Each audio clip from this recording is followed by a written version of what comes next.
And I walked into this alternative high school. So these were the kids who were not doing well in the regular high school or having lots of behavioral problems and, whatever's going on in their world. And, um, and I got into this classroom and just looking at them, it was probably 40 kids.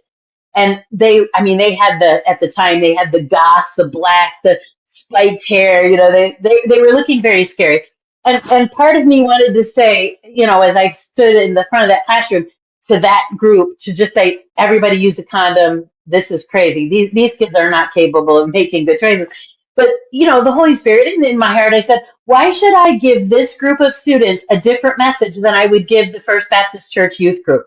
Just because of what they look like? I mean, that's not fair. What's true is true for these kids, just like the kids at church youth group. So I gave my talk the way I would give it, and I got done. A couple of the kids, the teacher had to like smack them upside the head a few times. This was out of school.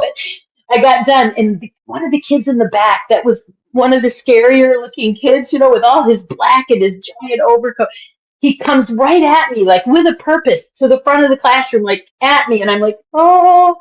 And all he did, Bill, he looked at me and he said, thank you for treating us like people who can make a choice. And turned around and walked out.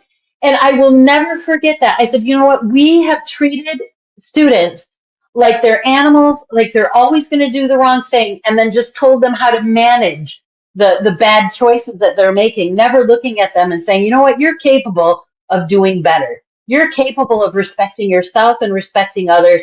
And I'm going to hold you to that.